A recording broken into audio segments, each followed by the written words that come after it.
नमस्कार, आपण को तारिणी किचन को स्वागत। आज आम स्वादिष्ट मसला दिया कलरा को प्रस्तुत करिया को जाउछु। प्रथमे कलरार दुई पट साइड को काटी देई तार मझी को काटी ताहार सबु मंजी को काढ़ी दबा।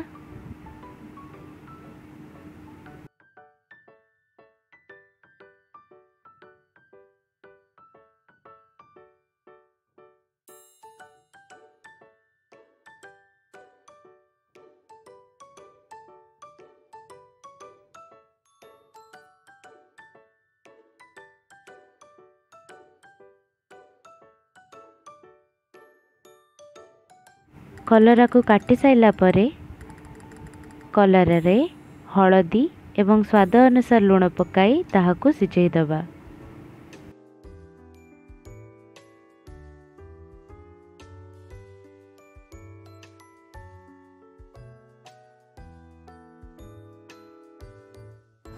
कलरा रे मसला प्रस्तुत करबा पई मु नेइछि सोरिष, सुखिला लंका, जीरा और रसुण। ग्राइंडर रे प्रथमे हलदी पकाई ता मध्य रे रसुण, सोरिष, सुखिला लंका और जीरा पकाइबे।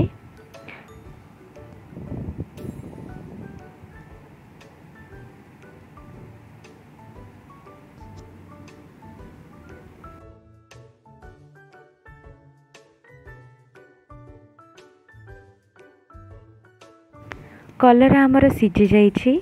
एबे कड़ाई रे 5 चमच तेल नबा।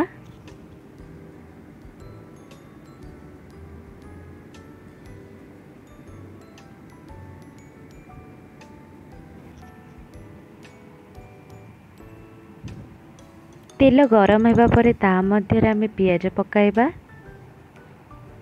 पियाज को हल्का ब्राउन हेबा जाय ताकू घांटीबा।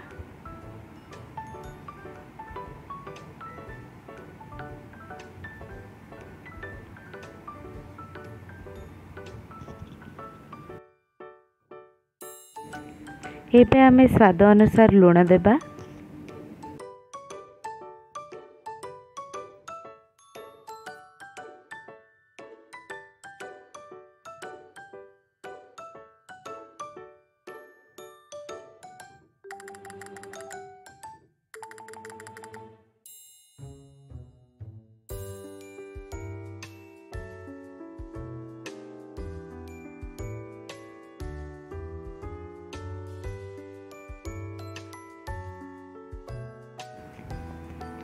एबे आमे एथिरे बाटी थिबा मसला को पकाइबा।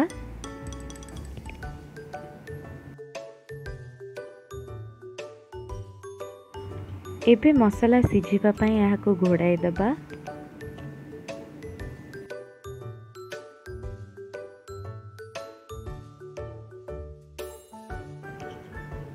एबे मसला जारी हो जाइछि।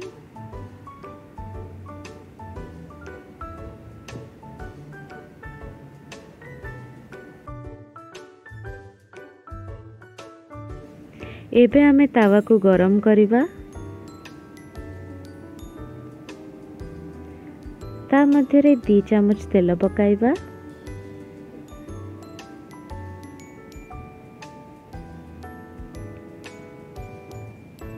सिझा होई रखा हैथिबा कलरा भितरे आमे प्रस्तुत करथिबा मसला को रखिबा।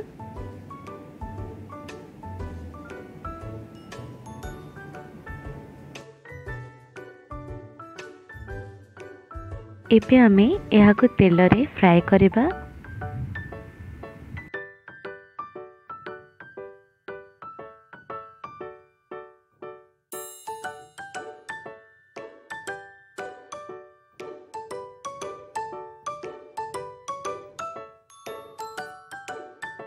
एही परि भाबरे आमे सबो कलरा को फ्राई करिबा।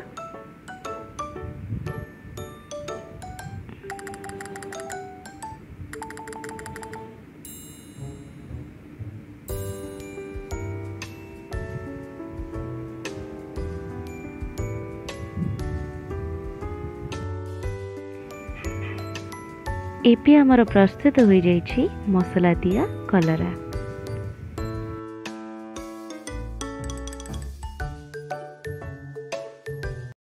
जदि आपंक यही रेसिपीटी भल लगी थाए तेबे याकू शेयर लाइक एवं कमेंट करने को बिल्कुल भी भूलिबेनी। धन्यवाद।